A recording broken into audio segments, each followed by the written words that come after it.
Lecture du livre de la Genèse. En ces jours-là, les gens de Sodome avaient voulu s'en prendre aux deux voyageurs passant la nuit chez Lot.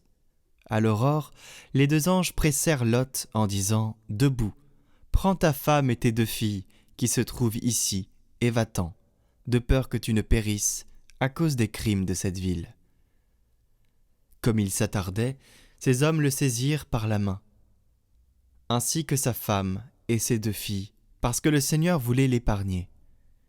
Ils le firent sortir et le conduisirent hors de la ville. Une fois sortis, ils dirent « Sauve-toi si tu tiens à la vie. Ne regarde pas en arrière. Ne t'arrête nulle part dans cette région. Sauve-toi dans la montagne si tu ne veux pas périr. » Lot leur dit « Non, je vous en prie, mes seigneurs. Votre serviteur a trouvé grâce à vos yeux, et vous m'avez fait une grande faveur en me laissant la vie. Mais je n'ai pas le temps de me sauver dans la montagne. Le malheur va me rattraper et je mourrai. Voici une ville assez proche pour y fuir. Elle est si petite. Permettez que je me sauve là-bas. Elle est si petite, afin de rester en vie. » Ils lui répondirent « Pour te faire plaisir cette fois encore, je ne détruirai pas la ville dont tu parles. Vite, sauve-toi là-bas, car je ne puis rien faire avant que tu y sois arrivé. » C'est pour cela qu'on a donné à cette ville le nom de Soar, ce qui veut dire « petite ». Le soleil se levait sur le pays, et Lot entrait à Soar. Quand le Seigneur fit tomber du ciel sur Sodome et Gomorrhe une pluie de soufre et de feu venant du Seigneur, Dieu détruisit ces villes et toute la région, avec tous leurs habitants et la végétation. Or la femme de Lot avait regardé en arrière, et elle était devenue une colonne de sel. Abraham se leva de bon matin pour se rendre à l'endroit où il s'était tenu en présence du Seigneur, et il regarda du côté de Sodome, de Gomorrhe et de toute la région. Il vit monter de la terre une fumée semblable à celle d'une fournaise. Lorsque Dieu a détruit les villes de cette région, il s'est souvenu d'Abraham, et il a fait échapper Lot au cataclysme qui a détruit les villes où il habitait.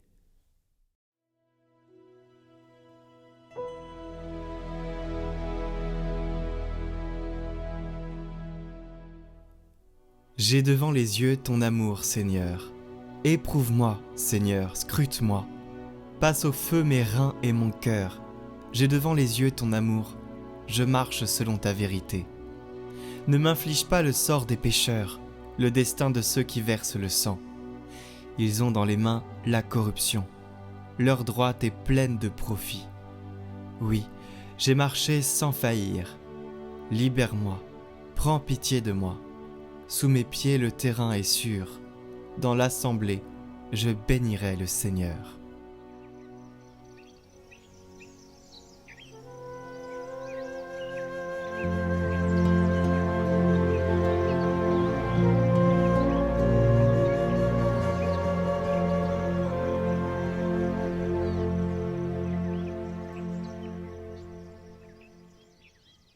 Évangile de Jésus-Christ selon saint Matthieu. En ce temps-là, comme Jésus montait dans la barque, ses disciples le suivirent. Et voici que la mer devint tellement agitée que la barque était recouverte par les vagues. Mais lui dormait. Les disciples s'approchèrent et le réveillèrent en disant « Seigneur, sauve-nous, nous sommes perdus. » Mais il leur dit « Pourquoi êtes-vous si craintifs, hommes de peu de foi ?» Alors, Jésus, debout, menaça les vents et la mer, et il se fit un grand calme. Les gens furent saisis d'étonnement et disaient « Quel est donc celui-ci, pour que même les vents et la mer lui obéissent ?»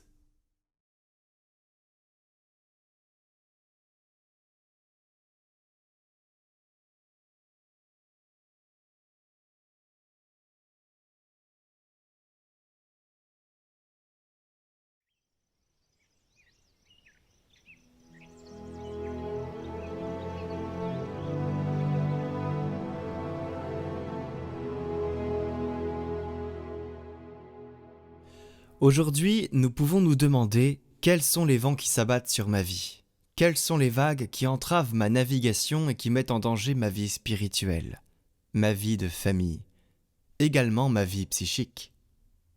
Disons tout cela à Jésus, racontons-lui tout. Il le souhaite, il veut que nous nous accrochions à lui pour trouver un abri contre les tempêtes de la vie. L'Évangile raconte que les disciples s'approchent de Jésus, le réveillent et lui parlent. C'est le commencement de notre foi, reconnaître que tout seul nous ne sommes pas en mesure de rester à flot, que nous avons besoin de Jésus comme les marins des étoiles pour trouver la route. La foi commence par le fait de croire que nous ne nous suffisons pas à nous-mêmes, par le fait de sentir que nous avons besoin de Dieu. Quand nous dépassons la tentation de nous renfermer en nous-mêmes, quand nous dépassons la fausse religiosité qui ne veut pas déranger Dieu, quand nous crions vers lui, il peut faire en nous des merveilles. C'est la force humble et extraordinaire de la prière qui accomplit des miracles. Jésus, prié par ses disciples, calme le vent et les vagues. Et il leur pose une question qui nous concerne nous aussi. Pourquoi êtes-vous si craintifs ? N'avez-vous pas encore la foi ? Les disciples s'étaient fait prendre par la peur parce qu'ils fixaient les vagues plutôt que regarder Jésus. Pour nous aussi, il en est ainsi. Combien de fois restons-nous à fixer les problèmes plutôt que d'aller vers le Seigneur et déverser en lui nos soucis ?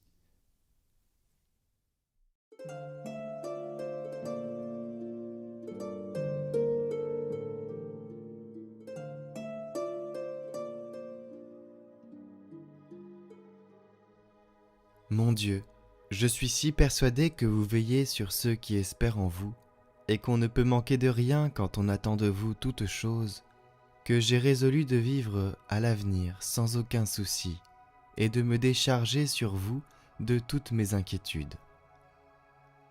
Pour moi, mon Dieu, je dormirai et me reposerai dans la paix que je trouve en vous. Parce que vous m'avez, Seigneur, affermi d'une manière toute singulière dans l'espérance que j'ai en votre divine bonté. Les hommes peuvent me dépouiller, et des biens et de l'honneur. Les maladies peuvent m'ôter les forces et les moyens de vous servir. Je puis même perdre votre grâce par le péché, mais jamais je ne perdrai mon espérance. Je la conserverai jusqu'au dernier moment de ma vie, et tous les démons de l'enfer feront à ce moment de vains efforts pour me l'arracher. Pour moi, mon Dieu, je dormirai et me reposerai dans la paix que je trouve en vous. D'aucuns peuvent attendre leur bonheur de leur richesse ou de leur talent, d'autres s'appuyer sur l'innocence de leur vie ou sur la rigueur de leur pénitence, ou sur le nombre de leurs aumônes, ou sur la ferveur de leurs prières, parce que vous m'avez, Seigneur, affermi d'une manière singulière dans l'espérance. Pour moi, Seigneur, toute ma confiance, c'est ma confiance même. Cette confiance ne trompe pas jamais personne. Sachez que jamais personne qui a espéré dans le Seigneur n'a été confondu dans son espérance. Je suis donc assuré que je serai éternellement heureux parce que j'espère fermement de l'être et que c'est vous, ô mon Dieu, que j'espère. C'est en vous, Seigneur, que j'ai espéré. Ne permettez pas que je sois confondu à jamais. Je connais, hélas, je ne connais que trop que je suis fragile et changeant. Je sais ce que peuvent les tentations contre les vertus les mieux affermies. J'ai vu tomber les astres du ciel et les colonnes du firmament, mais tout cela ne peut m'effrayer. Tant que j'espérerai, je me tiens à couvert de tous les malheurs, et je suis assuré d'espérer toujours, parce que j'espère encore cette invariable espérance. Enfin, je suis sûr que je ne puis trop espérer en vous, et que je ne puis avoir moins que ce que j'aurais espéré de vous. Ainsi, j'espère que vous me soutiendrez dans les tentations les plus violentes, que vous ferez triompher ma faiblesse de mes plus redoutables ennemis. J'espère que vous m'aimerez toujours et que je vous aimerai aussi sans relâche. Et pour porter tout d'un coup mon espérance aussi loin qu'elle peut aller, je vous espère vous-même, de vous-même, ô mon Créateur, et pour le temps, et pour l'éternité. Ainsi soit-il. Retrouvez cette prière sur notre chaîne Prière par Catoglade, en lien en description.